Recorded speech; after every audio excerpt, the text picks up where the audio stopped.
Alors honnêtement les frères, je pense que s'il y a bien 3 listes qui sont ultra attendues en Afrique pour ce mois de mars, c'est bien le Sénégal, avec la convocation d'Hassane Diao ou pas. Mais ça j'en ai déjà parlé. Il y a la liste du Maroc avec plusieurs joueurs binationaux aussi qui doivent prendre leurs décisions. Et bien sûr aussi l'Algérie.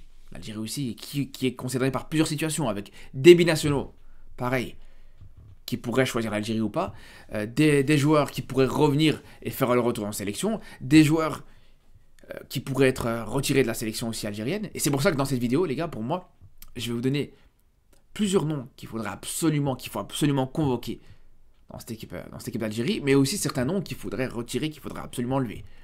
Parce qu'il y a autant de joueurs intéressants qu'il faut ramener dans cette équipe d'Algérie, il y a autant de renforts intéressants, mais il y a aussi un petit ménage à faire, un petit nettoyage à faire, un petit tri à faire dans cette sélection algérienne à quelques mois de la CAN, les frères, vraiment. On parle d'une sélection algérienne qui est en pleine reconstruction, et là tu vas être en plein dedans, et je pense que ce mois de mars, ça va être une période charnière d'ici la prochaine CAN, parce qu'il faut se rendre compte d'une chose, les frères. C'est que là, tu vas rentrer dans une dernière ligne droite d'ici la prochaine Coupe d'Afrique. Parce qu'entre le mois de novembre et le mois de mars, tu as eu 4 mois presque sans trêve internationale. Mais là, ça va s'enchaîner. Mars, juin, petit repos en juillet-août. Et puis septembre, octobre et novembre, ça va s'enchaîner jusqu'à la Coupe d'Afrique, les frères. Donc c'est pour vous dire, là, maintenant, je pense que la plupart des joueurs qui sont présents, peu importe les sélections africaines, la plupart des joueurs qui seront présents, qui seront convoqués dans leur équipe nationale respective, c'est pratiquement l'équipe que tu vas retrouver. Et l'effectif que tu vas retrouver pendant la CAN. Pratiquement. Après, il y en a certains encore qui doivent prendre leurs décisions, etc. Et ça, on va en reparler. Et je pense que ceux qui sont le plus concernés par ça, c'est Cherki et Akliouche du côté de l'Algérie. Parce que pour ce qui est de Cherki et Akliouche, pour moi, bien sûr que c'est des joueurs et des noms que j'espère qu'on retrouvera dans cette sélection algérienne. Mais je pense qu'à part un miracle pour cette liste du mois de mars, il y a très peu de chances que ce soit le cas, les gars. Vraiment. On sait que c'est encore des joueurs qui sont très très hésitants, surtout pour Akliouche, qui au-delà d'être hésitant, Akliouche a plus l'impression qu'il est en train de fermer petit à petit la porte sur cette sélection algérienne. Là où Cherki, on sent, et selon les bruits qui courent, on sent qu'il est très très ouvert à jouer avec l'Algérie, les frères. Il est très très ouvert de jouer avec l'Algérie, mais voilà, il attend de se positionner aussi, de franchir un cap dans sa carrière en tant que joueur, par rapport à un nouveau club qu'il pourrait trouver. Parce qu'on sait très bien, les gars, à quel point ça peut très rapidement mettre des bâtons dans les roues de choisir une sélection africaine. Et c'est pour ça que tu peux même pas forcément lui en vouloir par rapport à ça. Tu peux comprendre. C'est dommage. Mais je pense qu'au final, le fait qu'il temporise, si vraiment c'est parce qu'il temporise, parce qu'il attend de trouver un nouveau club, pour qu'il ait plus de bâtons dans les roues, pour qu'il ait plus de soucis, pour que voilà, qu'il garde entre guillemets le statut de français, d'international français, sur le marché des transferts et que ça lui donne des opportunités, tu peux que respecter ça, c'est pas du tout un problème. Pour moi, ça me dérange pas du tout. Je préfère ça qu'un joueur qui joue sur les deux tableaux et qui attend éternellement d'être convoqué en équipe de France. Je pense à Adli par exemple. Alors, vous allez me dire, pour Akliouche aussi, c'est un petit peu le cas. Akliouche aussi, il est très hésitant, comme je vous dis, mais là aussi, tu peux pas forcément lui reprocher grand-chose, dans le sens où, pour ce qui est d'Akliouche, il est encore très jeune. Peut-être que voilà, il n'a pas forcément le recul et la maturité de pouvoir comprendre que voilà, aujourd'hui, il n'y a rien pour toi en équipe de France. L'équipe de France, ça va juste être un bourbier pour toi, pour un joueur binational, et encore plus pour un joueur d'origine maghrébine. C'est pour ça que tu peux pas traiter un Akliouche de la même manière qu'un Adli, par exemple. Adli, il a l'expérience, il a la maturité, le mec, il arrive à un certain âge aussi. Un certain âge, bien sûr, on exagère, mais voilà. Alors que pour Akliouche, tu peux temporiser plus facilement. Mais bref, dans tous les cas, comme je vous dis, c'est des joueurs que j'aurais bien aimé voir dans cette liste de l'Algérie pour le mois de mars. Mais je pense que, à part miracle, ça sera sûrement pas le cas. Et je vous dis une chose, les gars, les frères, autant je vous dis la vérité, pour tous les joueurs que je vais vous citer, les nouveaux joueurs qu'il faudrait ramener dans cette liste, à chaque fois je vais vous citer un nom d'office, c'est tout à fait normal que je vais vous dire un joueur qu'il faudrait retirer. Tu veux rajouter un nouveau joueur, voilà, c'est pas des listes extensibles, c'est pas des listes XXL. D'office, tu dois retirer un autre joueur pour le remplacer. Et là, pour ce qui est d'Akliouche et de Cherki, les gars, que ce soit bien clair, les deux, les gars, je peux vous dire que pour moi, ils ont la place quasiment à la place de n'importe qui, les frères. Tu les convoques à la place de n'importe qui, c'est pas un souci. Donc c'est pour ça que la question ne se pose même pas par rapport à eux. Par contre, pour ce qui est de Belaïli, pour le coup, là c'est différent. Là c'est totalement différent. Parce que déjà pour moi, faudrait absolument le convoquer. Pour moi, depuis le début, et depuis l'arrivée de Petkovic à la tête de cette sélection algérienne, pour moi, je considère qu'un Belaïli avait sa place. Il sort d'une très belle CAN, les frères. Faut pas l'oublier que Belaïli, à la CAN 2024, c'est pas dégueu. Il te fait une très très belle CAN. Et il faut s'en rappeler par rapport à ça, les gars. C'est un joueur qui, globalement, tu peux dire ce que tu veux, te déçoit très très peu. Donc au bout d'un moment, les gars, pour moi aujourd'hui, quand on voit en plus cette équipe algérienne qui est très jeune, qui manque un petit peu d'expérience, que même pour certains joueurs qui ont une certaine expérience, ils n'ont pas forcément l'expérience de l'Afrique. Je pense à Agüiri et à Aouar par exemple, qui sont des joueurs expérimentés, qui ont fait des gros matchs en Europe, etc. Mais en Afrique, ils connaissent très peu. Les deux ne connaissent pas très bien le football africain. Donc c'est là où ça va être un petit peu problématique pour ces joueurs-là. Là où un Belaïli, le football africain, il le connaît, il le vit. Il le vit au quotidien. Alors c'est vrai, il ne joue pas dans le meilleur championnat, il joue en Tunisie, il joue dans un championnat un petit peu mineur, mais déjà premièrement, pour commencer, il faut se rappeler qu'à l'époque où il était à son prime, c'était dans ce club-là, les gars. L'Espérance de Tunis. Ça, c'est une première chose. Deuxième chose. Ce club-là, l'Espérance de Tunis, va jouer la Coupe du Monde des clubs au mois de juin. Je pense que si je dis pas de bêtises, ils sont dans un groupe avec, Chelsea. Ils ont, bref, un groupe très relevé. Et dans tous les cas, voilà, c'est la Coupe du Monde des clubs. D'office, ça peut être que relevé. Donc c'est là où je vous dis, pour moi, un Belaïli, tu le convoques tous les jours. En plus de ça, troisièmement, là maintenant, il commence à enchaîner les matchs. Non seulement les matchs, mais il enchaîne aussi les buts. Et c'est là où je vous dis, les gars, un Belaïli qui a du rythme, qui joue, qui a du temps de jeu, etc., qui enchaîne les matchs, tu peux pas te passer de lui. Tu peux pas du tout te passer de lui. Alors je dis pas qu'il doit être titulaire indiscutable, etc., mais aujourd'hui, pour moi, non seulement il pourrait avoir sa place, clairement, de titulaire, mais même en dehors de ça, pour moi, c'est un joueur que tu dois mettre dans cette liste et que tu dois convoquer, que tu dois compter sur lui pour son expérience, qui est là pour son expérience, surtout, les gars. Et c'est là, on va y venir, surtout quand tu vois que son concurrent direct, c'est fini là, fini le jeu, les gars, il est game over, enfin fini le jeu, mais surtout, fini le jeu, pas dans le bon sens du terme. T'as deux manières de finir le jeu, soit tu finis le jeu, t'arrives à terminer le jeu plutôt, ou alors tu finis le jeu parce que c'est game over, et c'est terminé pour toi, et ta carrière elle est terminée pour toi, et voilà, tout simplement, les gars. Mais là, c'est plus là, on peut même dire, c'est pas qu'il a fini le jeu, c'est qu'il a abandonné la partie carrément. Benrahma, qui non seulement, les gars, en sélection algérienne, c'est très décevant, ça a été très décevant depuis très longtemps. Benrahma, jamais de la vie, on a été impressionné par lui en sélection algérienne, il a toujours déçu, même quand il était à Brentford, même quand il était à l'OL, etc., il a toujours déçu énormément. Mais comme si ça suffisait pas, les frères. Comme si ça suffisait pas, le mec il a été joué en Arabie Saoudite. Et le pire dans tout ça, les gars, c'est pas comme s'il a été à El Nasser, à Al Hilal, ou des clubs comme ça en Arabie Saoudite qui sont très qualitatifs. Très qualitatifs, entre guillemets. Mais voilà, on s'est compris. Très ambitieux à l'échelle saoudienne. Non, le mec a été en D2 saoudienne. Il a été en deuxième division saoudienne, les frères.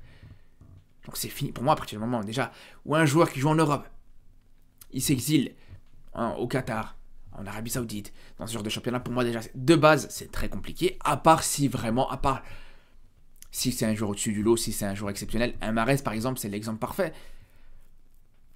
Mahrez qui, ouais, ok, voilà, il a été en Arabie Saoudite, mais bien sûr il va continuer à le convoquer, à compter sur lui, parce que c'est pas un joueur lambda.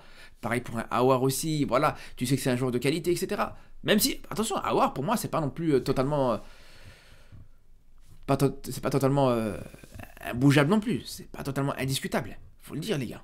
Mais voilà, c'est un cas différent, alors que pour Benrahma qui déjà de base déçoit en sélection, qui déjà de base n'a jamais réussi à s'imposer totalement en tant que titulaire indiscutable. Quand tu sais que tu as un Amoura qui est en feu du côté de Wolfsburg, un Belaïli qui pourrait revenir, c'est bon.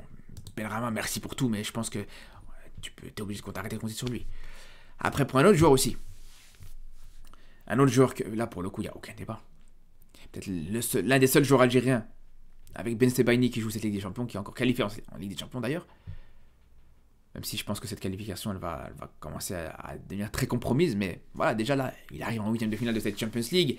Il t'a sorti des gros matchs références en Champions League depuis le dernier rassemblement.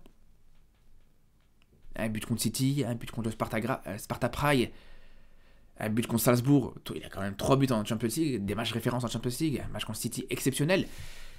Ce joueur, les gars, tu peux que le convoquer, les gars. Moi, je vous dis, c'est l'un de mes coups de cœur actuellement en Afrique. C'est lui que j'attends de voir absolument et avec impatience avec cette sélection algérienne, ce que ça pourrait donner, même s'il a, voilà, il a déjà eu des sélections. Mais moi, j'attends vraiment de le voir depuis qu'il a franchi ce cap et ce palier. De toute façon, à partir du moment où tu as la possibilité, la chance d'avoir des joueurs qui jouent cette compétition qui est la plus belle des compétitions et la plus importante des compétitions de club,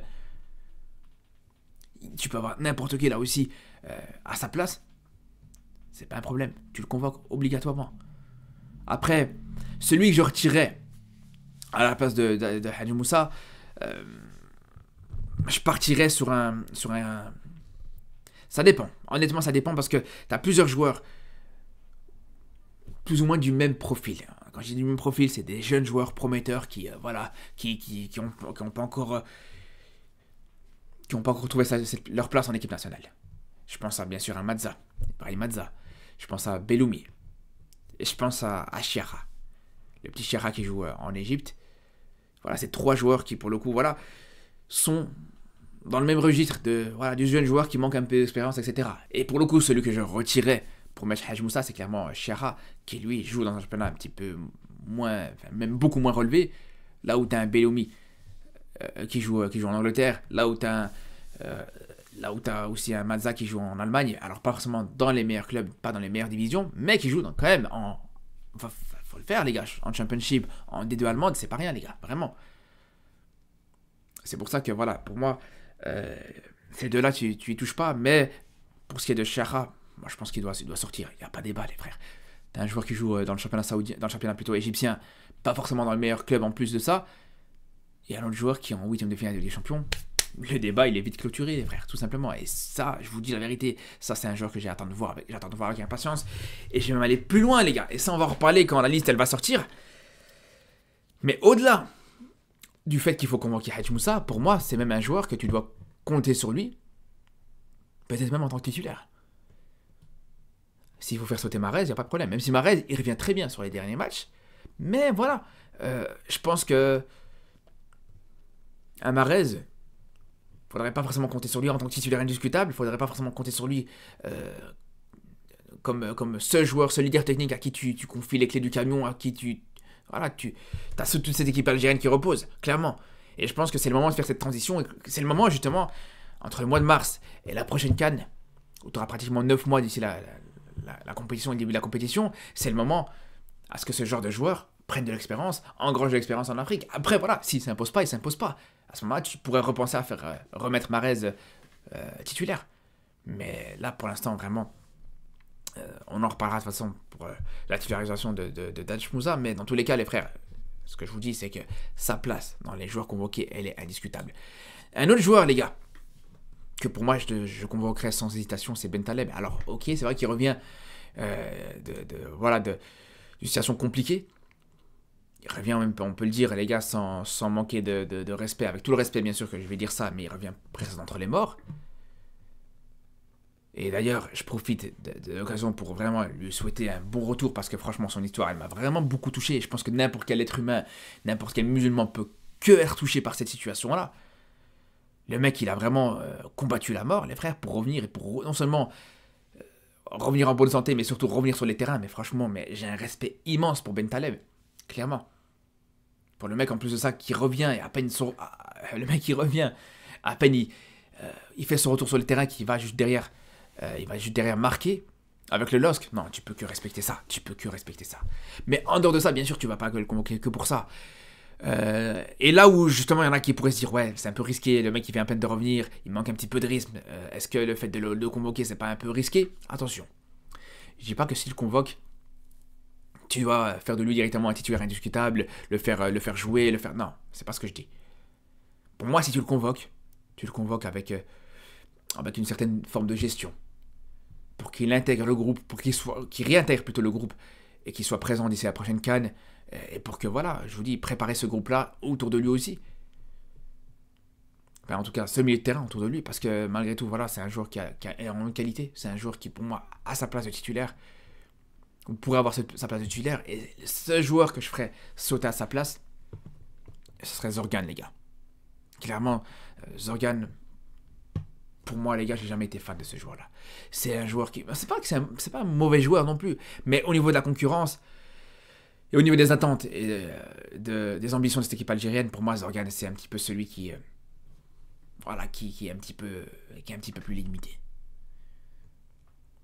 Là où t'as un Zerouki, même si lui aussi le profil me convient pas trop, en tout cas je suis pas un grand fan du profil de Zerouki, malgré tout, voilà, il a certaines qualités, il a une marge de progression intéressante, etc.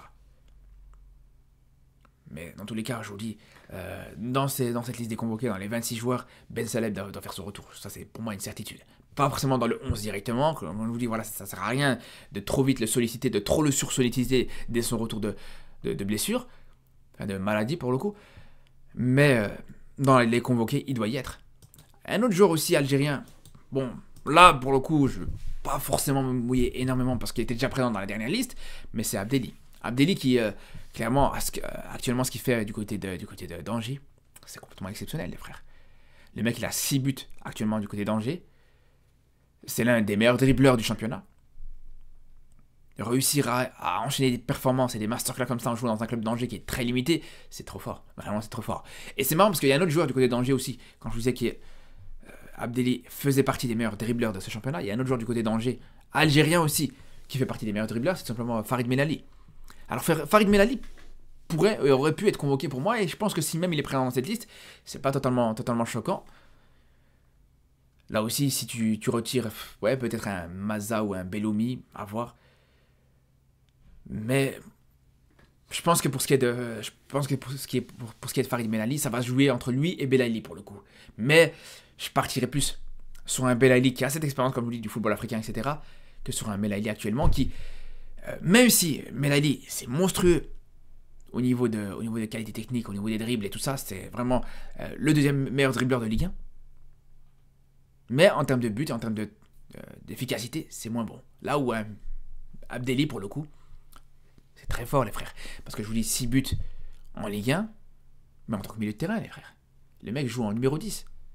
Et c'est des très beaux buts. Surtout il te met des buts exceptionnels. Il a vraiment une qualité technique, je pense, qui pourrait apporter beaucoup à cette équipe et à cette sélection algérienne, vraiment. Mais comme je vous disais, pour ce qui est d'Abdelli, même s'il n'a pas beaucoup joué sur le dernier rassemblement, il était présent dans la liste des convoqués. Et je pense que, pour moi, il doit rester dans cette liste, tout simplement. Sur ce, les frères, on se retrouve bien sûr dans les prochains jours pour... poursuivre cette liste-là et pour voir justement la liste qui sera rendue publique. Et je pense que voilà, il risque d'avoir des surprises. Alors pour Cherki et pour Akliouche, ça risque d'être compliqué, mais dans tous les cas, il risque d'avoir des très bonnes choses. Sur ce, les frères, je vous dis à très vite pour de nouvelles vidéos et surtout d'ici là, prenez soin de vous.